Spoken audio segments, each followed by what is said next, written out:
آدمی کو بناتا ہے یہ انسان.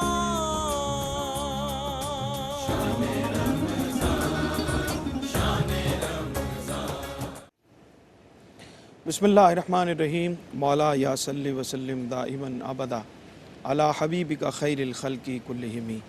ناظرین کرام، نعمت افطار کا یہ خصوصی پروگرام قرآن کی روشنی اور میزبان سرور حسین نقشبندی حاضر خدمت ہے. رمضان المبارک کے یہ بالکل جاتے ہوئے آخری لمحات ہیں اور ان میں زیادہ سے زیادہ دعا ورد زبان رہنی چاہیے اور ہمیں ان گھڑیوں کو غنیمت جانتے ہوئے اپنے رب کے حضور ملتجی ہونا چاہیے، اپنے گناہوں کی معافی طلب کرنی چاہیے، اس کی رحمت طلب کرنی چاہیے، پوری امت مسلمہ کی اور خصوصاً ملک پاکستان کی خیر مانگنی چاہیے، پوری انسانیت کی خیر مانگنی چاہیے. دعاؤں کے ان خوبصورت لمحوں میں حضرت حفیظ طائب رحمۃ اللہ علیہ کی ایک بہت خوبصورت دعا جو مجھے پسند ہے، اور انہوں نے کاروان نعت کے جتنے بھی نمائندہ شعراء ہیں ان کا ذکر کرتے ہوئے اپنے رب کے حضور دعا کی ہے. اس کے چند اشعار پیش کرتے ہوئے پروگرام کے موضوع اور مہمانوں کے تعارف کی طرف آتے ہیں کہ یا رب ثنا میں کعب کی دلکش ادا ملے، یا رب ثنا میں کعب کی دلکش ادا ملے، فتنوں کی دوپہر میں سکون کی ردا ملے، حسان کا شکوہ بیاں مجھ کو ہو عطا، حسان کا شکوہ بیاں مجھ کو ہو عطا، تائید جبرائیل بوقت ثنا ملے، بوسیری عظیم کا میں بھی ہوں مقتدی، بوسیری عظیم کا میں بھی ہوں مقتدی، بیماری علم سے مجھے بھی شفا ملے، جامی کا جذب لہجہ قدسی نصیب ہو، سعدی کا صدقہ شعر کو اذن بقا ملے، دل بستگی ملے مجھے لطف و امیر کی، کافی کے علم و عشق سے رشتہ میرا ملے، آئے قضا شہیدی خوشبخت کی طرح، آئے قضا شہیدی خوشبخت کی طرح، دوری میں بھی حضوری احمد رضا ملے، دوری میں بھی حضوری احمد رضا ملے، مجھ کو عطا ہو زور بیان ظفر علی، محسن کی ندرتوں سے میرا سلسلہ ملے، حالی کے درد سے ہو میرا فکر استوار، ادراک خاص حضرت اقبال کا ملے، جو مدحت نبی میں رہا با مراد و شاد، جو مدحت نبی میں رہا با مراد و شاد، اس کاروان شوق سے تائب بھی جا ملے، اس کاروان شوق سے تائب بھی جا ملے. جتنے بھی علم سے، ادب سے، شعر و سخن سے وابستہ حضرات ہیں اور اپنی طرف سے ان سب کی طرف سے یہ دعا آج پیش کر دی گئی. اللہ ہم سب کے لیے اس کو قبول فرمائے. اور پروگرام کے موضوع کی طرف آتے ہیں. دعوت و تبلیغ آج ہمارا موضوع ہے، بہت اہم موضوع ہے. ہماری ذمہ داریاں کیا ہیں بطور آخری امت کے، کیا کیا فرائض ہمارے اوپر دعوت و تبلیغ کے تعلق سے ہمارے اوپر اللہ نے فرمائے ہیں، اس کے حوالے سے انشاءاللہ ہم اپنے مہمانوں سے بات کریں گے. مفتی محمد رمضان سیالوی صاحب، خوش آمدید جناب آپ کو. اور ہمارے ARYQ TV اور خاص طور پہ نعمت افطار میں آپ ہمارا مستقل حصہ ہیں، خوش آمدید کہتے ہیں خطیب جامع مسجد داتا دربار جناب مفتی محمد رمضان سیالوی. آج جوائن کیا راول پنڈی سے ہمیں ممتاز محترم علامہ عرفان قادری ضیائی صاحب، آپ کو بھی خوش آمدید کہتے ہیں جناب. اور جناب قاری محمد یونس قادری صاحب روز ہمارے ساتھ بطور مہمان تشریف فرما ہوتے ہیں نعمت افطار میں، آپ کو بھی خوش آمدید کہتے ہیں. خرم شہزاد چشتی صاحب ممتاز محترم ثنا خاں گجرانوالہ سے ہمارے مہمان ہیں، آپ کو بھی خوش آمدید کہتے ہیں. اور محمد اویس صابری صاحب لاہور سے، آپ بھی آج نعمت افطار میں مہمان ہیں. آپ دونوں کا خیر مقدم کرتے ہوئے گزارش ہے جناب خرم شہزاد چشتی صاحب سے کہ کلام عطا فرمائیں. سید اعلیٰ حضرت عظیم البرکت آپ کے کلام سے آغاز کرتے ہیں. سب سے اولا ہمارا نبی، سب سے اولا ہمارا نبی، اپنے مولا کا پیارا ہمارا نبی، جس کی دو بوند ہیں کوثر و سلسبیل جس کی دو بوند ہیں کوثر و سلسبیل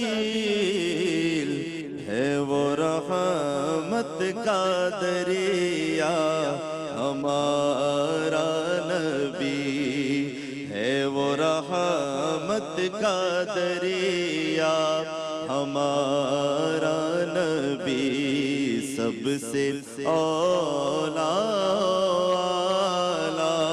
ہمارا نبی کون دیتا ہے دینے کو منہ چاہیے کون دیتا ہے دینے کو منہ چاہیے دینے والا ہے سچا ہمارا نبی دینے والا ہے سچا ہمارا نبی اور جن کے تلووں کا دھون ہے آب حیات جن کے تلووں کا دھون ہے آب حیات جن کے تلووں کا دھون ہے آب حیات ہے وہ جان مسیحا ہمارا نبی ہے وہ جان مسیحا ہمارا نبی غمزدوں کو رضا مجدہ دیجے کہ ہے غمزدوں کو رضا مجدہ دیجے کہ ہے غمزدوں کو رضا مجدہ دیجے کہ ہے بے قصوں کا سہارا ہمارا نبی سب سے اولا اعلیٰ ہمارا نبی ماشاءاللہ سلامت رہیے جناب۔ گفتگو کا آغاز مفتی صاحب کرتے ہیں اور ارشاد باری تعالیٰ ہے کنتم خیر امت اخرجت للناس تأمرون بالمعروف وتنہون عن المنکر، اور اس کے آگے فرمایا گیا وتؤمنون باللہ، اللہ پر ایمان رکھتے ہو، نیکی کا حکم دیتے ہو، برائی سے روکتے ہو، اور یہ ذمہ داری ہمیں دی گئی۔ دعوت و تبلیغ کے حوالے سے کیا فرماتے ہیں؟ بسم اللہ الرحمن الرحیم۔ اللہ رب العزت نے بندوں کی ہدایت کے لیے جن پاکیزہ ہستیوں کا انتخاب فرمایا وہ انبیاء اور رسول ہیں۔ ٹھیک، جناب حضرت آدم علیہ السلام سے لے کے نبی آخر الزماں خاتم المرسلین خاتم النبیین نبی کریم صلی اللہ علیہ وسلم تک یہ سلسلہ جاری رہا۔ ٹھیک، چونکہ نبی پاک علیہ السلام پر نبوت ہر اعتبار سے ختم اور مکمل ہو چکی ہے، تو نبی کریم علیہ السلام نے خود فرمایا کہ علماء امتی کا انبیاء بنی اسرائیل، ٹھیک، کہ میری امت کے جو علماء ہیں وہ بنی اسرائیل کے انبیاء کی طرح ہیں۔ اور یہاں جو تشبیہ دی گئی ہے وہ اسی دعوت و تبلیغ کے وصف میں دی گئی ہے، صحیح، کہ جو کام بنی اسرائیل کے متعدد انبیاء کرتے تھے اپنے اپنے علاقوں میں اپنی اپنی جگہوں پہ ایک رسول کے تابع رہتے ہوئے یا مستقل نبی ہوتے ہوئے جو لوگوں کو واعظ، نصیحت، تبلیغ اور دعوت کا کام جو وہ کرتے تھے، تو حضور علیہ السلام نے فرمایا کہ اب چونکہ نبوت مجھ پہ ختم اور مکمل ہے، لیکن یہ کام جو ہے دعوت و تبلیغ کا، واعظ و نصیحت کا، اصلاح اور تربیت کا، یہ جاری رہے گا، اور اب یہ کام جو ہے وہ میری امت کے علماء اور میری امت کے صلحاء کا ہے۔ ٹھیک، اب اس کی فضیلت پہ اگر ہم بات کریں تو قرآن مجید فرقان حمید نے متعدد جگہ اس کی واضح طور پر فضیلت بھی بیان فرمائی۔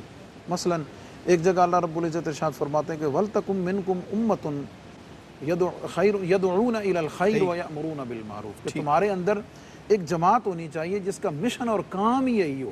یہ مخصوص بندوں کے ذمہ لگایا مخصوص بندوں کے گیا ہے، ہر بندہ جو ہے وہ اس کا اہل نہیں ہے۔ جی، میں اس میں بتاتا ہوں کہ اس کی کیٹاگرائزیشن کیسے ہوگی کہ ایک ہے خصوصی دعوت و تبلیغ اور ایک ہے عمومی دعوت و تبلیغ. اس کو ہمیں دو حصوں میں تقسیم کرنا پڑے گا. جو آیت مبارکہ میں نے پڑھی اس میں عمومی حکم ہے. جی ہاں عمومی حکم ہے, کیونکہ حضور علیہ الصلوۃ والسلام نے اس کی وضاحت اور جگہ فرمائی نا کہ کلکم مسئول کلکم راعٍ کلکم مسئول عن رعیتہ. اب اس میں جو ذمہ داری ہے وہ ہر ایک فرد پر ڈال دی گئی ہے, لیکن اس کا لیول اپنا ہے. بالکل ٹھیک. کیا خیال ہے؟ ہر کوئی اپنی اپنی جگہ پہ اپنے دائرے میں اپنے دائرے میں رہتے ہوئے اس امر بالمعروف اور نہی عن المنکر, جس کا دوسرا نام دعوت و تبلیغ ہے, وہ کرے گا.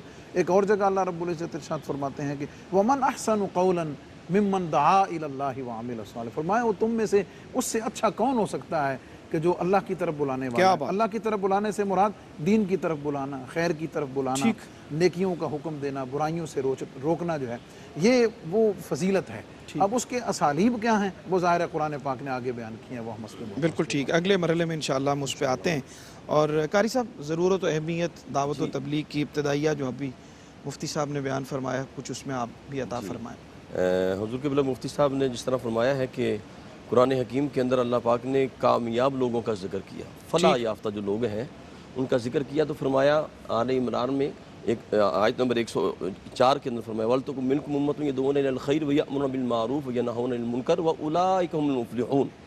فرمایا یہ امر بالمعروف اور نہی عن المنکر پر عمل پیرا ہونے والے یہ وہ لوگ ہیں جن کو کامیابی کی گارنٹی خود خالق کائنات عطا فرمایا. پھر جس طرح آپ نے انٹرو میں فرمایا کہ رب کائنات نے اس سے تھوڑا آگے جائیں, آیت نمبر 110 کے اندر فرمایا کنتم خیر امۃ اخرجت للناس تأمرون بالمعروف وتنہون عن المنکر. کہ رب کائنات نے فرمایا کہ یہ جو امت ہے جو بہترین امت ہے, یہ بہترین کیوں ہے؟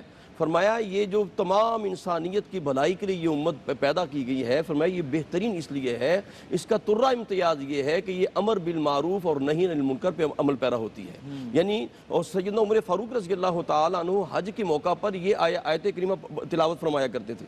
حضرت قتادہ رضی اللہ عنہ فرماتے ہیں کہ میں نے اکثر آپ کے لبوں سے یہ سنا کہ کہتے ہیں نا علامہ اقبال نے فرمایا خرد نے کہہ بھی دیا لا الہ تو کیا حاصل, دل و نگاہ مسلمان نہیں تو کچھ بھی نہیں. فرمایا کہ اگر آپ بہترین امت میں شامل ہونا چاہتے ہو تو وہ اوصاف اپنے اندر پیدا کرو جو قرآن نے ہمیں حکم دیے ہیں, یعنی نیکی کا حکم دینا.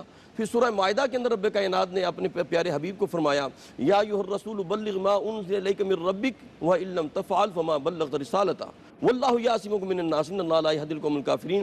فرمایا اے رسول جو ہم نے آپ کی طرف نازل کیا ہے وہ پیغام آپ آگے پہنچا دیں.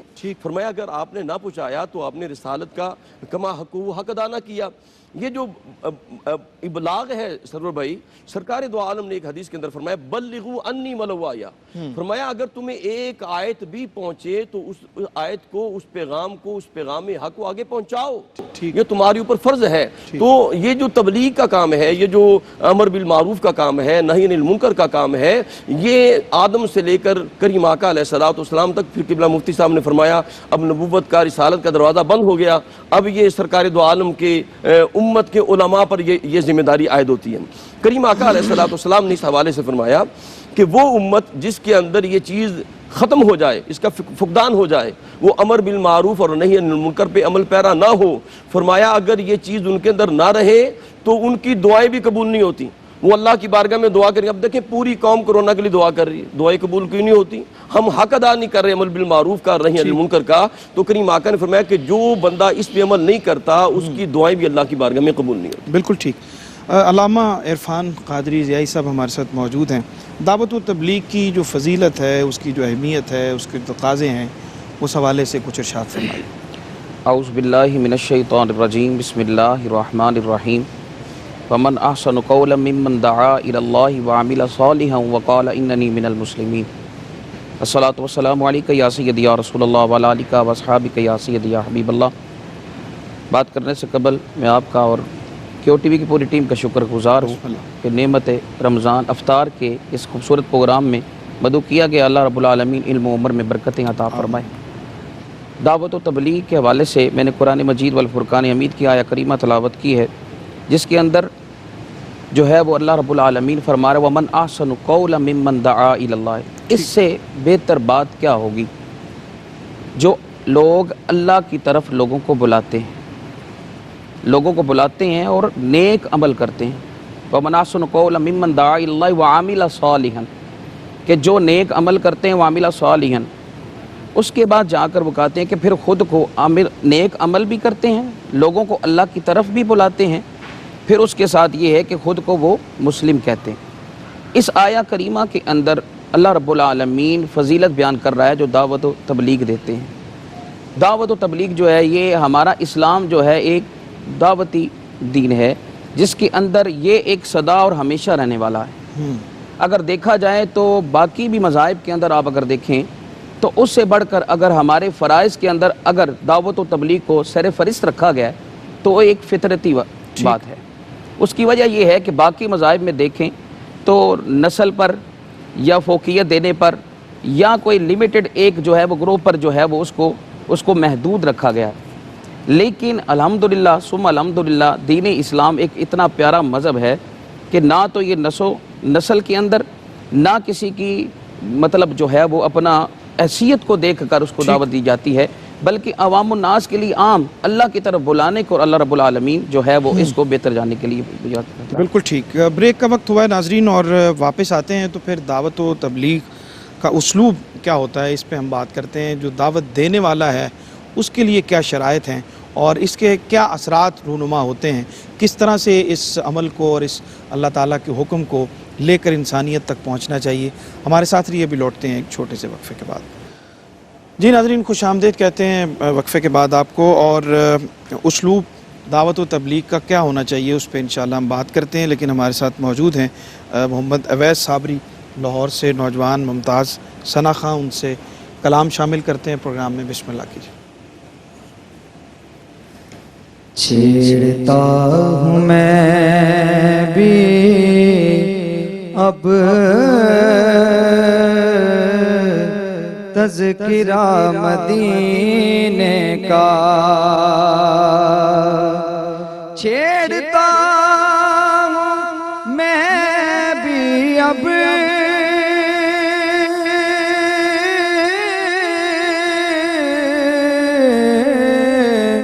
تذکرہ مدینے کا، کھل رہے ہیں لب میرے یہ فیض ہے مدینے کا، پوچھتا ہے جب کوئی مجھے آپ کا وطن کیا ہے، پوچھتا ہے جب کوئی مجھے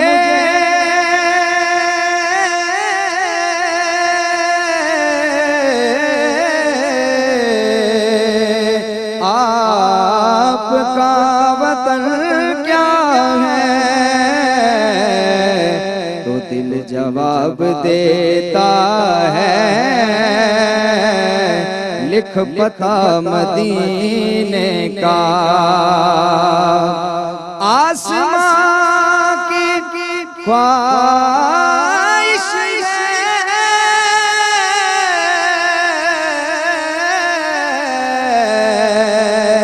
کہ میں زمین بن جاؤں، میں زمین بن جاؤں،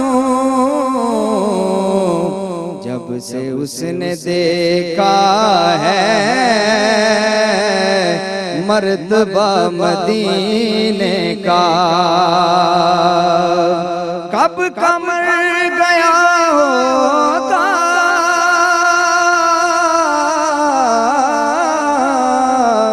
کب کا مٹ گیا ہوتا، جو اگر ملتا نا آسرا مدینے کا، پھر ادیب کو آقا اپنے در پہ بلوائیے، پھر ادیب کو آقا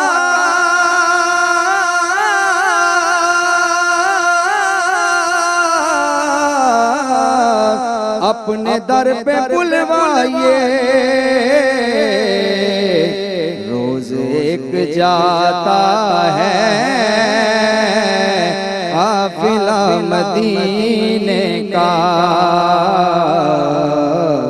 کھل رہے ہیں لب میرے یہ فیض ہے مدینے کا. سلامت رہیے جناب محمد اویس صابری, سلامت رہے ماشاءاللہ. بہت زبردست کلام آپ نے عطا فرمایا. اور مفتی صاحب, دعوت و تبلیغ کا انداز اور اسلوب کیسا ہونا چاہیے, ہمیں رہنمائی کیسے ملتی ہے؟ ایک بڑی مشکل جواب ہے. جی, انبیاء علیہ والسلام کی سیرت پاک اس پر تحمل اور ظاہر ہے. برداشت بلا کا ہونا چاہیے اس کے لیے سب سے میں بنیادی عرض کرتا ہوں, ایک تو اس کا جو بنیادی اسلوب اور طریقہ کار ہے وہ قرآن پاک نے بیان فرمایا ہے. جی, اللہ کریم کا ارشاد اقدس ہے کہ ادعو الی سبیل ربک بالحکمت والموعظۃ الحسنہ وجادلہم باللتی ہی احسن. سبحان اللہ. یہ تین عناصر قرآن پاک نے بیان فرمائے ہیں, ایک حکمت, ایک موعظہ حسنہ اور جدال بالحسن. ٹھیک, یہ تین بنیادی عناصر ہیں. صحیح. اور اگر دعوت و تبلیغ میں ان تینوں چیزوں کا لحاظ رکھتے ہوئے اگر آپ بات کریں گے تو اگلا آدمی بات سنے گا بھی صحیح, اس پر سوچے گا بھی صحیح, اور سوچنے کے بعد اس پر عمل کی طرف بھی اس کی رغبت ہو جائے گی. ٹھیک. لیکن اگر ان عناصر ثلاثہ جو ہیں, یعنی حکمت کے ساتھ اگر نہیں ہے, اگر موعظہ حسنہ نہیں ہے, یا پھر جدال بالحسن نہیں ہے, اگر ان تینوں چیزوں میں سے کسی بھی چیز کا فقدان ہے, تو جتنے لیول کم ہوتے چلے جائیں گے اتنے ہی وہ اثرات کم ہوتے اس کے اثرات کم ہو جائیں گے, وہ بے اثر بھی ہو جائے گی, اور نتیجہ جو ہے ہو سکتا ہے کہ آپ نے اس کو اچھائی کی دعوت دی ہے اور وہ آپ کے گلے پڑ جائے اور بات دنگا فساد تک چلی جائے. یہ اس کی بات بھی گلے پڑ جائے اور وہ بندہ بھی بندہ تو مطلب ساری چیزیں اس کے آپ کو وہ ایسی الجھن میں آپ مبتلا ہو جائیں. اچھا, تیسرا دنیا کا ایک اور جگہ اللہ رب العزت نے ارشاد فرمایا ہے کہ جیسے وَمَنْ أَحْسَنُ قَوْلًا مِّمَّنْ دَعَا إِلَى اللَّهِ وَعَمِلَ صَالِحًا وَقَالَ إِنَّنِي مِنَ الْمُسْلِمِينَ وَلَا تَسْتَوِي الْحَسَنَةُ وَلَا السَّيِّئَةُ ادْفَعْ بِالَّتِي هِيَ أَحْسَنُ سبحان اللہ. فَإِذَا الَّذِي بَيْنَكَ وَبَيْنَهُ عَدَاوَةٌ كَأَنَّهُ وَلِيٌّ حَمِيمٌ. ایک عنصر اللہ رب العزت نے یہاں بیان فرمایا ہے کہ جب تم اس سے بات چیت کرو تو اس کو اس طریقے کے ساتھ معاملے کو لے کے چلو کہ اس کے اندر حسن اور حکمت کا پہلو موجود رہے. جب اس طریقے سے تم بات کرو گے تو اگر درمیان میں نفرت بھی ہے, اللہ رب العزت فرماتا ہے کہ اس نفرت کو اللہ کریم محبت میں تبدیل فرما دے گا. سبحان اللہ. ایک اور جگہ اللہ رب العزت نے اسی کے اسلوب کی طرف اشارہ فرمایا وَإِذَا خَاطَبَهُمُ الْجَاهِلُونَ قَالُوا سَلَامًا. تو یہ بھی ایک دعوت و تبلیغ کا انداز ہے کہ جب تمہارے ساتھ بالکل جاہل لوگ اگر تمہارے ساتھ مخاطب ہوں تو ان کے ساتھ آپ نے کیسے ٹریٹ کرنا ہے. بنیادی طور پر میں یہ سمجھتا ہوں, اور اس میں نبی کریم علیہ الصلوۃ والسلام کا جو اسوہ مبارک ہے وہ ظاہر ہے اول و آخر بہترین نمونہ ہے. اور اس میں جیسے آپ نے فرمایا کہ برداشت جی اور حکمت اور ایک وقت کو گزارنے کے بعد اور پھر اللہ رب العزت اس کے اثرات جو ہیں وہ بہر صورت بالکل اس کے اوپر ظاہر کرتا ہے, اور وہ پلٹ کر اس خیر کی طرف, اس بھلائی کی طرف جو ہے اللہ رب العزت اس کا رجوع ضرور کرواتے ہیں. قاری صاحب, دعوت و تبلیغ کا جو عمل ہے اس کا تسلسل پیدا ہونے سے معاشرے پہ کیا اثرات پیدا ہوتے ہیں؟ جی سرور بھائی, یقیناً دعوت و تبلیغ کے جو اثرات ہیں وہ مرتب ہوتے ہیں, اور جو حق بات ہے یقیناً وہ انشاءاللہ قلب و روح میں اترتی ہے اور وہ سیرتوں میں اترتی ہے.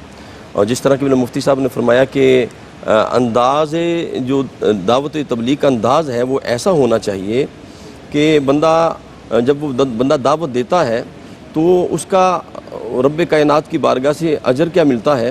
اب یہ بھی اندازہ کریں کہ ایک بندہ دعوت دے رہا ہے اور کسی بندے کو نیکی کی طرف دعوت دیتا ہے اور وہ بندہ اس پہ عمل پیرا ہو جاتا ہے, اور وہ بندہ عمل پیرا ہوتا ہے, وہ آگے دعوت دیتا ہے, وہ آگے دعوت چلتی چلی جاتی ہے.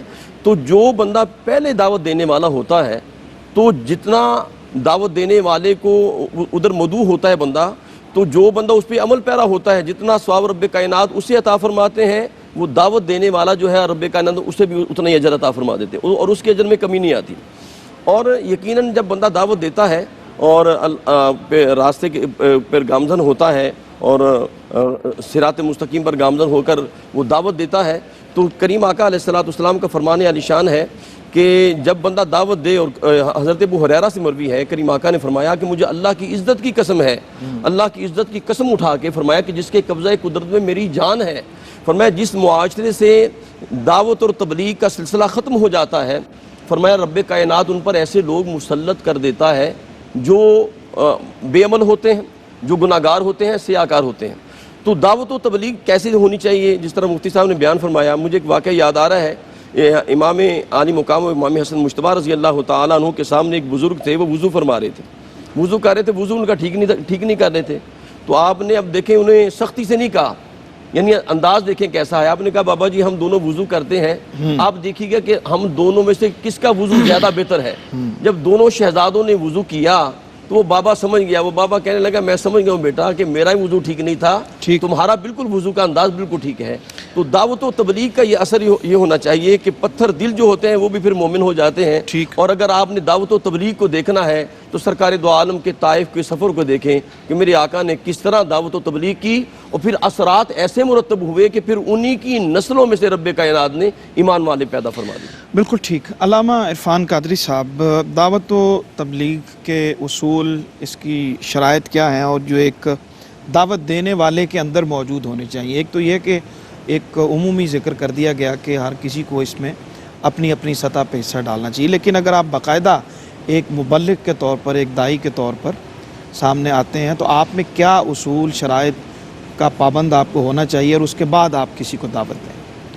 یہ آپ نے بڑی خوبصورت طرف اشارہ کیا ہے کہ اس کے لیے انسان کو سب سے قبل اپنی ذات پر جو ہے اس کے اثرات کہ جو دعوت دینے جا رہا ہے. اب دعوت کے اندر آپ دیکھیں تو اس کے اندر لفظی بھی ہے اور معنوی طور پر بھی اس کی دعوت کے دو طریقہ کار ہیں.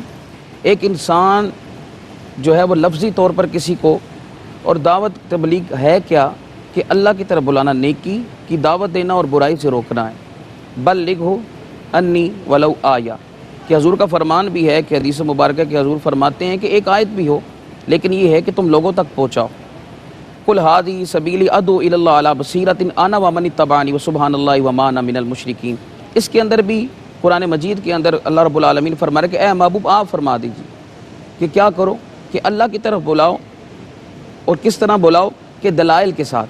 ٹھیک کہ انسان اپنے عمل سے جو ہے وہ لوگوں کو دعوت تبلیغ دے سکتا ہے. پہلے انسان پر، کیونکہ انسان کی شخصیت جو ہے وہ سب سے قبل ہوتی ہے. دیکھنے والا بندہ آپ کی شخصیت سے متاثر ہوتا ہے، آپ کے عمل سے متاثر ہوتا ہے. جب آپ کا عمل خود، جب آپ عمل پیرا ہوتے ہیں تو آپ کے لفظوں کے ساتھ آپ کا عمل کا ہونا بہت ضروری کہلاتا ہے. ٹھیک. وہ انسان کی شخصیت، کیونکہ جب آپ ایک عمل کی دعوت دے رہے ہیں کہ اللہ کا ذکر کرنے کے لیے آؤ اللہ کے ذکر کی طرف، تو کیا آیا وہ شخصیت جس پر 40 سال میرے آقا نے جو ہے وہ آپ نے اعلان نبوت نہیں کیا لیکن اپنے عمل سے لوگوں کی اصلاح کی ہے. ٹھیک. کہ آپ کو لوگ صادق بھی مانتے ہیں، امین بھی مانتے ہیں. یہود و نصارہ اور نان مسلم ہونے کے باوجود کہتے ہیں یہ محمد جو ہے یہ بڑا صادق اور امین ہے، اپنی امانتوں کو ان کے پاس رکھوانا. ٹھیک. پھر 40 سال عملی طور پر ان کی تربیت کرنے کے بعد، دعوت دینے کے بعد پھر اعلان نبوت کیا کہ تاکہ لوگوں کو پتہ چلے کہ پہلی شخصیت کیا تھی، اب اللہ کی طرف بلایا جا رہا ہے. تو پھر لوگ اس لیے متاثر ہوئے کہ انسان خود اچھا ہے اور یقیناً اس کا عمل بتا رہا ہے کہ جس طرف یہ بلایا جا رہا ہے وہ یقیناً ایک سچا اور سچا دین ہے. ٹھیک. دین اسلام اصل دین یہی ہے کہ اگر جس کو عمل پیرا ہونے والی شخصیت کا یہ عالم ہے تو جس خدا کی طرف بلایا جا رہا ہے اس خدا کا عالم کیا ہوگا. بالکل ٹھیک ہے. مفتی صاحب کچھ آپ بھی اس پہ عطا فرمائیے. مبلغ کے اوصاف ایک بہت ایک بڑا موضوع ہے اور اس پہ بہت بات ہونی چاہیے. آج اسپیشلائزیشن کا دور ہے جی، اور ایک ہی فیلڈ میں پھر آگے اس کے مختلف پورشنز ہیں اور اس کے اندر جو اسپیشلسٹ ہونا ہے وہی اتھارٹی سمجھا جاتا ہے. ٹھیک. جو ایک تو ہے نا عمومی دعوت و تبلیغ، بھائی نماز پڑھا کریں جی، جھوٹ نہ بولا کریں جی، ناپ تول میں کمی نہ کیا کریں، اخلاق اچھے کر لیں، سمجھ آئے گی. یہ جو اچھے اخلاق ہو رہا یہ تو ایک کہہ لیں کہ ماں کی گود سے لے کر گھریلو یہ ماں باپ کی ذمہ داریاں، اساتذہ، سسٹم، یہ سارا یہ ایک عمومی خیر کا ماحول ہے. دوسری طرف وہ خاص لوگ ہیں کہ جو اس جماعت ہے جو اس منصب کے لیے اپنے آپ کو تیار کرتی ہے. ٹھیک. جیسا کہ وَمَا كَانَ الْمُؤْمِنُونَ لِيَنْفِرُوا كَافَّةً فَلَوْلَا نَفَرَ مِنْ كُلِّ فِرْقَةٍ مِّنْهُمْ طَائِفَةٌ لِيَتَفَقَّهُوا فِي الدِّينِ. سبحان اللہ. تو دین کے اندر تفقع پیدا کرنے والے اور اپنے آپ کو اس کے لیے اسپیشلسٹ بنانے والے جو لوگ ہیں جنہیں اپنے آپ کو اس کام کے لیے مختص کرنا ہے. حضور کی تمام صحابہ ہر ایک جو ہے وہ دعوت و تبلیغ کا مظہر اتم ہے. لیکن جو اصحاب صفہ ہیں وہ کون لوگ ہیں جنہوں نے اپنے آپ کو اس خاص مقصد کے لیے وقف کر دیا. ٹھیک. اب اس کے لیے کیا ہے، ایک تو جو روٹین ایجوکیشن ہے ان کی جو صدیوں سے چلی آ رہی ہے، قرآن و حدیث بنیاد وہ ہے.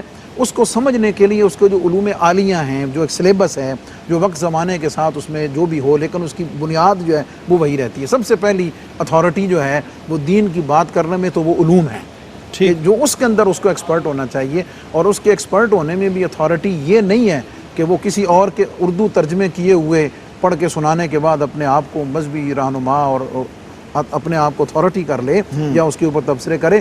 وہ جو ایک اوریجنل سورس ہے قرآن و سنت کا، حدیث کا، اس تک اس کی رسائی ہونا ضروری ہے۔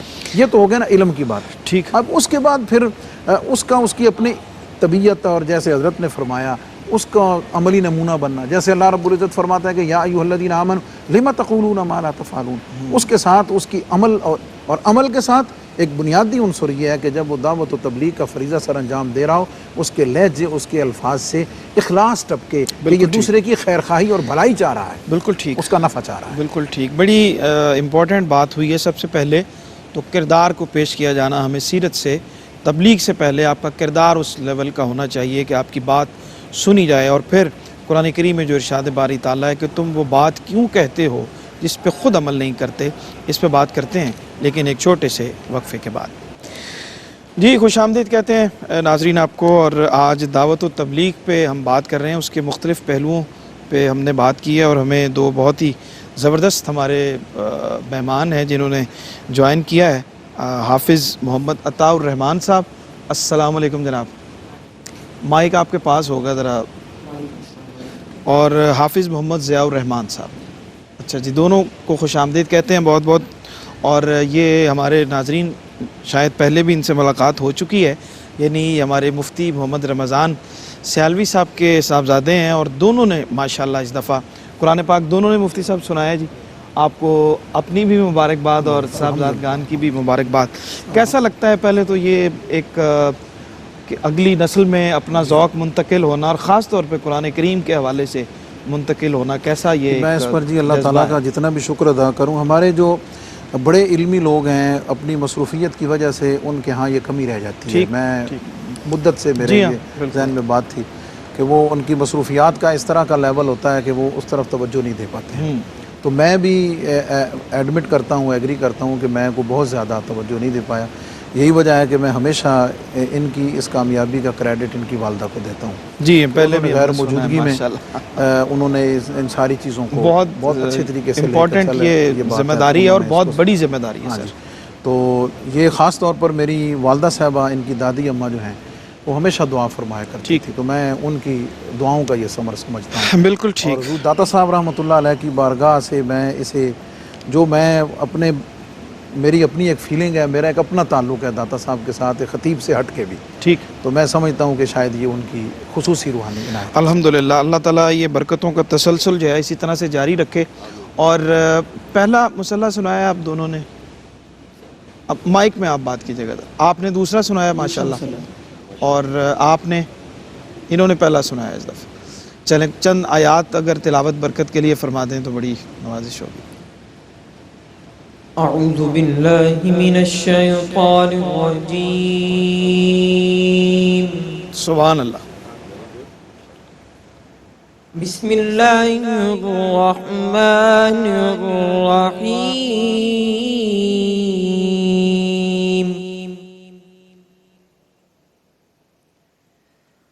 قل ان کنتم تحبون اللہ فاتبعونی یحببکم اللہ،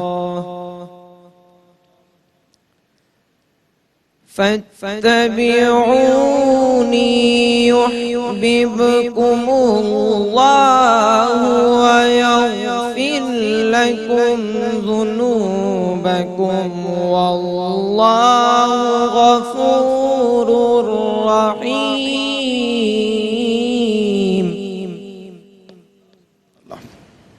قل اطیعوا اللہ والرسول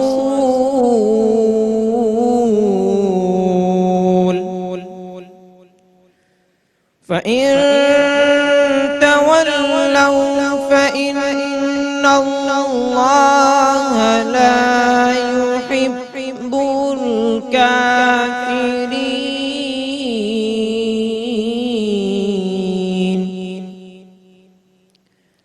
فإن تولوا فإن الله لا يحب الكافرين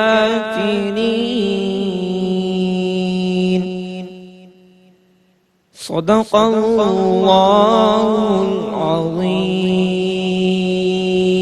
کیا کہنے، سبحان اللہ سبحان اللہ، کیا خوبصورت ماشاءاللہ آپ نے تلاوت فرمائی. اور حافظ محمد عطا الرحمان صاحب، کتنی دیر میں آپ نے قرآن پاک کا حفظ کیا ہے جی؟ ماشاءاللہ 3 سال میں. اور جو اس دفعہ آپ نے سنایا ہے، کوئی گھبراہٹ تو نہیں ہوئی سنانے میں؟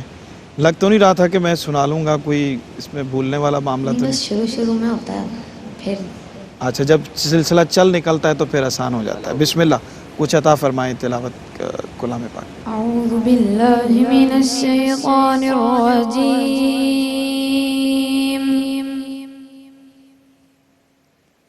بسم اللہ الرحمن الرحیم.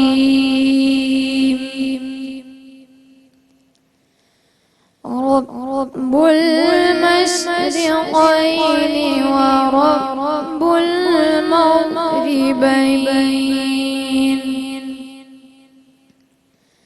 فبأي آلاء ربكما تكذبان صدق اللہ العظیم. واہ جی واہ، کمال کر دیا آپ نے. تو تلاوت بھی خوبصورت فرمائی اور وقت کا بھی پورا آپ نے خیال رکھا ہے. ماشاءاللہ، سلامت رہیں اور بہت دعائیں آپ کے لیے. آپ اسی طرح اپنے والد کے نقش قدم پر چلتے ہوئے قرآن کریم کے نور سے اپنے سینوں کو بھی منور کریں اور اپنے جو مقتدی ہیں، جو سننے والے ہیں، ان کو بھی فیض یاب فرمائیں. بہت شکریہ آپ کی تشریف آوری کا.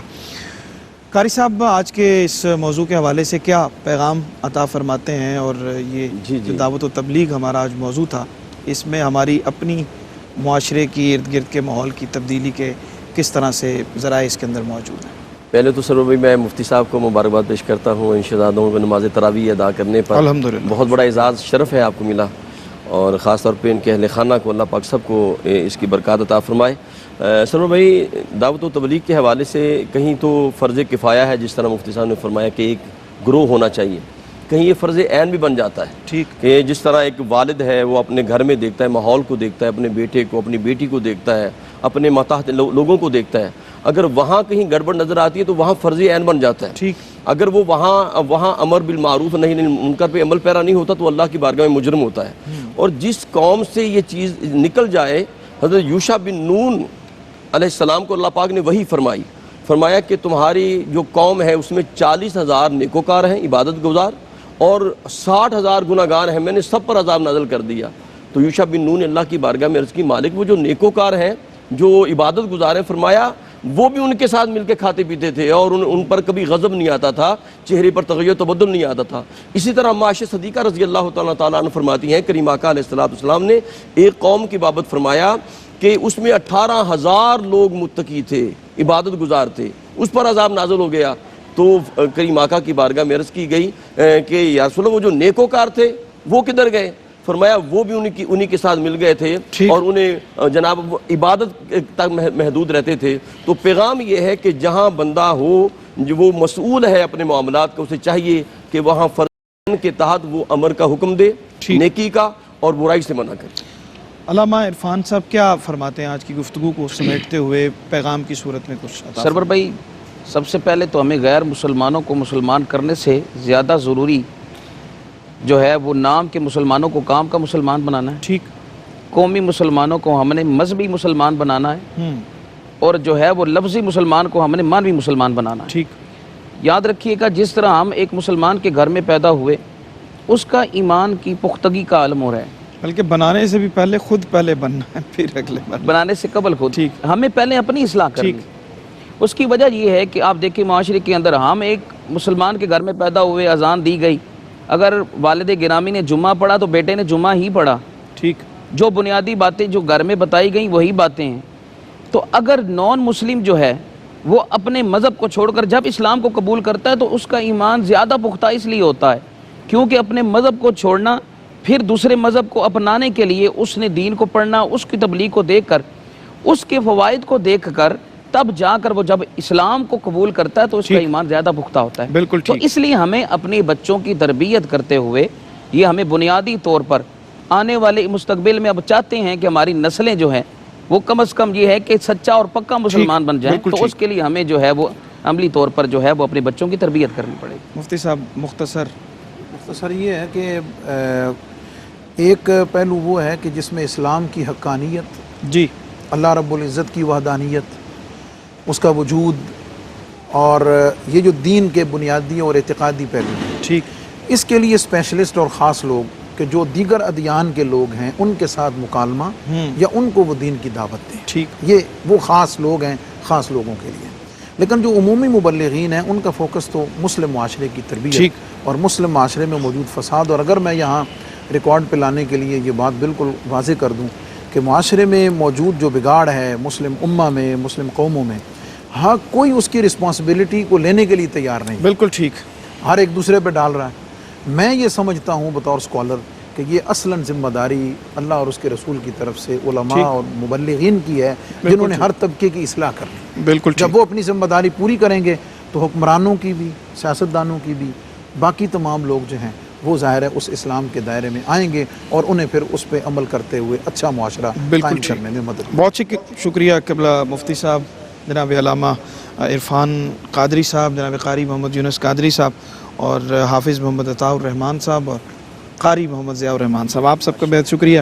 پروگرام بالکل اپنے اختتامی لمحات میں ہے. قاری صاحب نے حضرت حفیظ طائب رحمۃ اللہ علیہ کی ایک نعت کی طرف, پنجابی کی نعت کی طرف اشارہ کیا ہے جاتے ہوئے, اس کے چند اشعار پیش کرتے ہوئے کہ مصطفیٰ دی دعا دا اثر ویکھیا, مصطفیٰ دی دعا دا اثر ویکھیا, سر نوا کے کھلوتا عمر ویکھیا, چل پئی او دی رحمت دی ٹھنڈی ہوا, میرا دامن جدوں تر بتر ویکھیا, مکیاں ہر کسے دیاں محتاجیاں, مکیاں ہر کسے دیاں محتاجیاں, سائلانے جدوں دا او در ویکھیا, سور میرے مقدر دا کھاتا گیا, سور میرے مقدر دا کھاتا گیا, کملی والے جدوں ایک نظر ویکھیا, کملی والے جدوں ایک نظر ویکھیا, چل پئی او دی رحمت دی ٹھنڈی ہوا, میرا دامن جدوں تر بتر ویکھیا. کل انشاءاللہ آپ سے ایک نئے موضوع کے ساتھ پھر ملاقات ہوگی. ہماری ٹرانسمیشن کراچی اسٹوڈیو سے جاری رہیں گی. سید سلمان گل بھائی آپ کو جوائن کریں گے. ہمیں اپنے مہمانوں کے ساتھ اجازت دیجیے. اللہ نے کے بعد. آدمی کو بناتا ہے یہ انسان.